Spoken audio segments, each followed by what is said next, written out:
अंबर दे अंबर दे ओ मुरारी मुरारी अंबर दे ओ मुरारी मुरारी अंबर दे ओ मुरारी अंबर दे मुरारी अंबर दे अंबर दे अंबर दे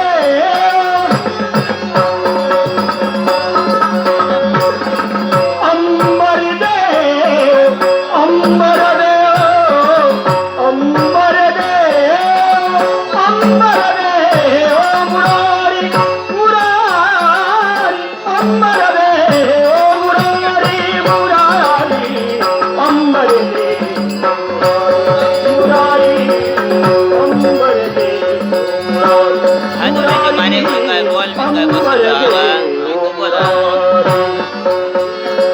अंबर छांड पितांबर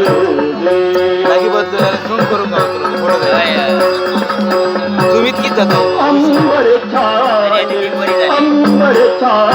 पितांबर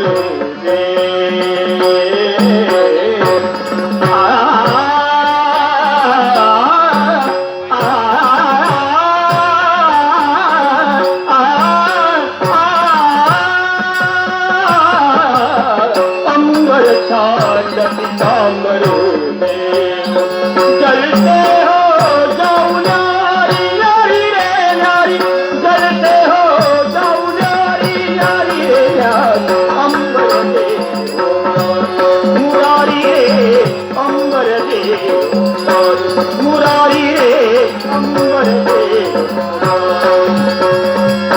अंबर दे अंबर दे अंबर दे अंबर दे अंबर दे ओ मुरारी मुरारी अंबर दे ओ मुरारी मुरारी अंबर दे मुरारी रे अंबर दे मुरारी रे अंबर दे संग की सहेलियां पूरा निकल गई संग की सहेलियां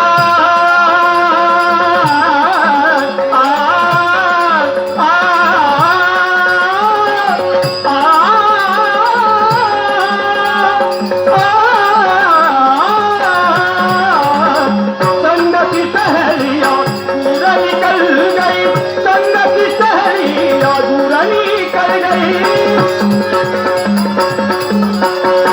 संग की सहेलियां दूर निकल गई संग की सहेलियां दूर निकल गई हम श्री घागर भारी भारी रे भारी हम श्री घागर भारी भारी रे भारी अंबर दे मुरारी रे अंबर दे मुरारी रे अंबर दे ओ मुरारी अंबर दे अंबर दे संग की सहेलियां दूर निकल गई संग की सहेलियां दूर निकल गई संग की सहेलियां दूर निकल गई हम श्री घागर भारी भारी रे भारी हम श्री घागर भारी भारी रे भारी अंबर दे मुरारी रे अंबर दे मुरारी रे अंबर दे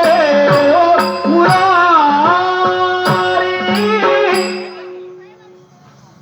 ओम ज्ञानतिमिरन्धस्सुज्ञानाञ्जनाक्षलाकया चक्षुरुन्मीलितेन तस्मै श्रीदेवाय नमः तस्मै श्रीदेवाय नमः ज्या देवानं हा अयोध्यानगरी श्राद्धाचा राजा नहुष याच्या जीवनातील अज्ञानरूपी अंधकाराचा नाश केला आणि आमच्या जीवनात ज्ञानाचा दिव्य काजवा प्रज्वलित केला अशा भगवंता ही सारी तुझी कृपा आहे आणि म्हणून आज मी मानवी कायेनं नटलोय एवढंच नव्हे झाला. अयोध्येचे राजकर्ते राजे होतात. म्हणजे पितृदेवता यांच्या पवित्र हिरण्यगर्भापासून मी जन्मलो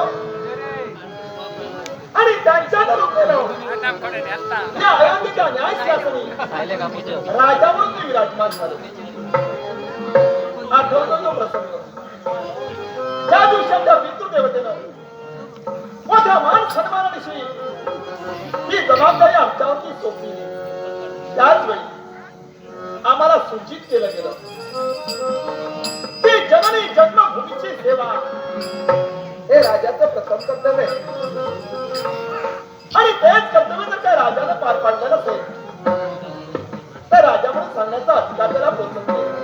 म्हणून आमच्या पिताजीचा शब्द आम्ही आमच्या हातावर थोडाप्रमाणे जपण्यासाठी तयार झालो. आणि ज्या दिवशी ही राजकारणाची सूत्र आम्ही आमच्या हाती घेतली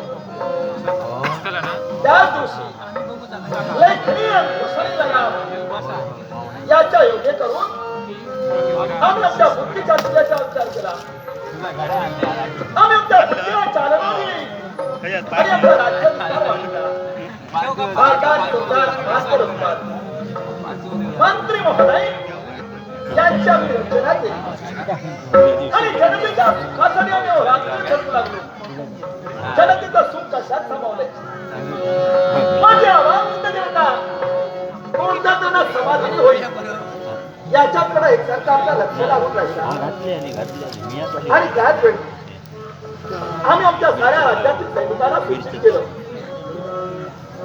की राष्ट्रहितासाठी स्वतःचं जीवन खर्ची करा. जन्म मरणाचा जीवनात विचार करू नका. ज्या मानवी कायला तुम्ही असलास ती काय सार्थकी लावायची असेल तर ही संधी तुमच्या जीवनात आहे. राजाचा तिसरा डोळा म्हणजे गुप्तहेर यंत्रणा आणि तीच गुप्तहेर यंत्रणा आम्ही सतर्क केली जेणेकरून आमच्या प्रजेला कोणत्याही तऱ्हेचा त्रास होऊ नये. परकीय शत्रूचा आक्रमण आमच्या राज्यावरती होऊ नये आणि आमची प्रजा आनंदी राहावी. रात्रे धर्माने धर्मिष्ठा स्वामी बाबा स्वामी समान राजा नुवन वर्तते यथा राजा तथा प्रजा. राजा जर का धर्माचारी असेल प्रजा त्याच मार्गाचं अवलंबन करते. राजा जर का पापाचारी असेल प्रजा त्याच अनुषंगाने वाटते. राजा समानतेच्या सलोखतेच्या समीपतेच्या भावनेला वावरणारा असेल प्रजा सुद्धा त्याच मार्गाने जाते. आणि हेच ध्येय आम्ही आमच्या अंतरी ठेवलं आणि सत्यनिष्ठा आणि सदाचार या सन्मार्गाचं अवलंबन आम्ही आमच्या जीवनात केलं. आणि म्हणूनच आज या माझ्या अयोध्येचं मी निरीक्षण करतोय. नाही कुणाच्या मध्ये द्वैत भाव, नाही कुणाच्या मध्ये वैर भावना, अशी सुजलाम सुफलाम झालेली माझी कर्मभूमी पाहिजे. मन अगदी समाधानी होतं. आपण आठवतोय तो दिवस आमच्या पिताजीने आम्हाला सांगितलंय, बाळ नहुस, अरे तुझा जन्म झाला तो फार विचित्र तर्क झालाय आणि तुझ्या जन्माचा राष्ट्र भाग आहे. ज्या दिवशी आमच्या पितृदेवतेला संतान प्राप्ती नव्हती त्याच वेळी एक सारखी विवंचने आमची पितृदेवता असताना कुलगुरु वसिष्ठांनी केलेलं मार्गदर्शन आणि ते बसायला पायस्तान कुलगुरूंनी आमच्या पिताजींना दिलं. म्हणजे एक फळ त्यांना खायला दिलं. तेच फळ त्या मातेला देता क्षणी गर्भधारणा झाली आणि त्याच्यातूनच जन्मला तो हा नहुस होय.